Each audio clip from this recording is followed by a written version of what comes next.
सब कुछ करके देख लिया लेकिन मॉक में मार्क्स इंक्रीज हो ही नहीं रहे हैं। मार्क्स 60-70 के आसपास स्टक हो गए हैं।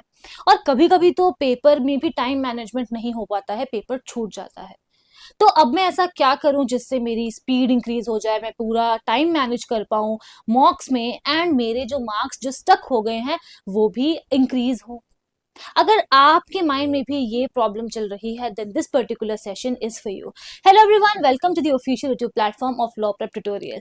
आई am your law mentor Dimple Parekh, and आपके इस प्रॉब्लम का सोल्यूशन आज हम इस सेशन में डिस्कस करेंगे कि आप ऐसा क्या कर सकते हो जिससे अगर आपके मार्क्स स्टक हो गए हैं तो वो ठीक हो जाए, इंक्रीज होने लगे।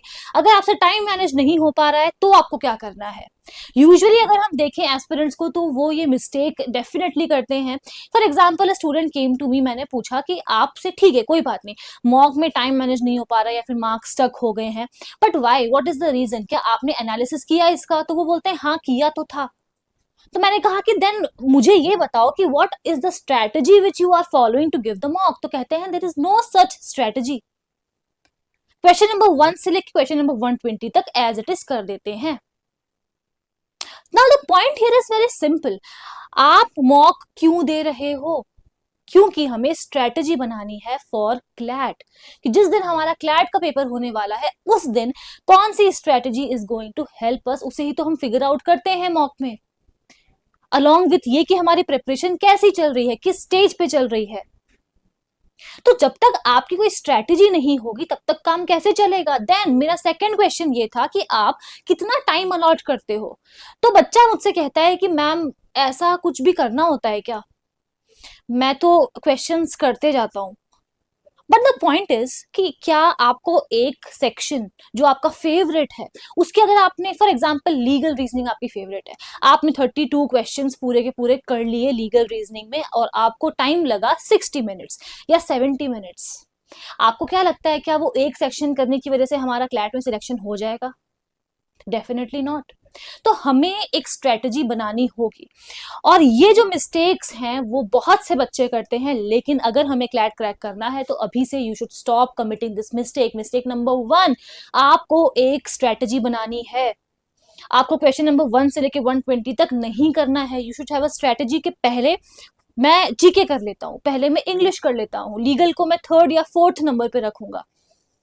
ठीक है, मैं एक ऐसा अपना पेपर पैटर्न बनाऊंगा, मैं इस तरीके से पेपर को सॉल्व करूंगा ताकि मैं जल्दी भी सॉल्व कर पाऊं, मैं स्टक भी ना हो जाऊं और मुझे ये डर भी ना रहे कि मेरा पेपर रह जाएगा, मुझसे कंप्लीट नहीं हो पाएगा। सबसे पहले आपको एक ऐसी स्ट्रेटजी बनानी है जहां पर you have to decide for yourself कि कौन सा सेक्शन पहले करना है, कौन सा सेक्शन बाद में करना है। इसके अलावा मिस्टेक नंबर 2 जो हम सब करते हैं वो ये कि क्वेश्चंस को या सेक्शंस को ईगो पे लेना, कि लीगल तो अच्छी है तो करके ही रहूंगा, या ये जो क्वेश्चन है क्रिटिकल का ये मुझसे हो क्यों नहीं रहा है, ये जो क्वांट का क्वेश्चन है, जो डीआई है वो मुझसे बन क्यों नहीं रही है। ईगो पे नहीं लेना है। ठीक है, और इसका बेस्ट तरीका क्या है? आपको टाइम देखना है 120 मिनट्स। हमारे पास अभी सिर्फ और सिर्फ 5 मंथ्स बचे हैं। आपको याद रखना है क्लैट में आपको सिर्फ 120 मिनट्स मिलेंगे और उसी की तैयारी अभी हम कर रहे हैं कि 120 मिनट्स को मैनेज कैसे करेंगे। So the point here is very simple. जो सबसे पहली चीज आपको करनी है वो ये कि आपको सेक्शंस डिसाइड करना है, पहले क्या करेंगे बाद में क्या करेंगे। उसके अलावा you have to allocate your time for the same. For example, legal reasoning में मुझे अगर बहुत लेंदी आता है मैं 40 मिनट्स दूंगा। ठीक है, अगर एक दो क्वेश्चन ही बचे हैं तो हो सकता है कि मैंने 42 मिनट्स भी दे दिए, लेकिन अगर मुझे लग रहा है कि एक पैसेज पूरा बचा हुआ है, उसको पढ़ने में मुझे 10 मिनट्स और लगेंगे, तो हमें टाइम वेस्ट नहीं करना है। Give 40 minutes to legal reasoning, उसके बाद move on to the other section. ऐसे ही आपने जो 5 सेक्शंस है उसको टाइम एलोकेट करना है। For example, GK current affairs, most of the cases में हमें पैसेज पढ़ने की रिक्वायरमेंट होती ही नहीं है, तो 12 से लेके 15 मिनट के बीच में मैक्स हमें खत्म कर देना है जीके को, ताकि बाकी सारे जो सेक्शंस हैं उसमें हम टाइम एलोकेट कर पाए। लीगल में 30 मिनट्स लगेंगे या फिर 25 मिनट्स भी लग सकते हैं अगर पेपर बहुत ईजी आता है और लेंदी नहीं आता है। तो अगर लेंदी हुआ या टफ हुआ तो हमें 40 मिनट्स भी लग सकते हैं, but that's totally fine. But हमें 60 मिनट्स नहीं देने हैं लीगल रीजनिंग को, और ये चीज हमें समझनी होगी। और अभी समझ जाएंगे तो हमारे लिए बहुत अच्छा है। So don't take any section या एनी क्वेश्चन ऑन ईगो, कि ये टॉपिक तो मुझे आता है तो ये मैं करके ही रहूंगा। हमारा एजेंडा है इस पूरे पेपर को कंप्लीट करने का, सिर्फ एक क्वेश्चन को सॉल्व करने का नहीं। अब आप सोच रहे होगे कि मैम ये क्या बोल रही है, 40 मिनट्स में लीगल रीजनिंग अगर नहीं हुई, एक पैसेज अगर बच जाता है तो फिर लास्ट में टाइम नहीं मिला तो क्या करेंगे। और इसीलिए ये 5 मंथ्स आपके लिए बहुत ज्यादा इंपॉर्टेंट है। And that is the reason why हम आपको बार बार आके स्ट्रेटेजीज बताते हैं कि कैसे आपको यूटिलाइज करने हैं आपके इन 5 मंथ्स को। हार्ड वर्क करना है, साथ में स्मार्ट वर्क भी करना है। रोज आपको टाइम बाउंड प्रैक्टिस करनी है। टाइम बाउंड प्रैक्टिस से क्या मतलब है कि 32 क्वेश्चंस आते हैं लीगल में, मेरा एम ये है कि एग्जाम वाले दिन मुझे 35 से 40 मिनट्स के बीच में ही लगे।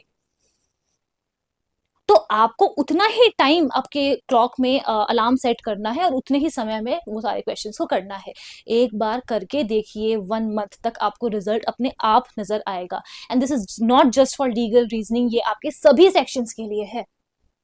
सो आई बिलीव कि मैंने आपको आज जो जो समझाया है वो आपको समझ में आया है। और अगर आया है तो प्लीज मुझे कमेंट सेक्शन में कमेंट करके जरूर से बताइए कि यस मैम समझ में आया है and we are going to implement this. एक बार इम्प्लीमेंट करके देखते हैं, 2 3 4 मॉक्स लग सकते हैं हमें ट्रैक पे आने में, लेकिन ट्रस्ट मी कि ये आपको डेफिनेटली हेल्प करेगा। कोई भी और क्वेरी है, आपको कोई भी समस्या है, परेशानी है, उन सबका समाधान लॉ प्रेप ट्यूटोरियल के पास है। आपको सिर्फ और सिर्फ कमेंट सेक्शन में कमेंट करके हमें बताना है और हम आपके लिए हाजिर हो जाएंगे। Thank you so much everyone, see you all in the next session.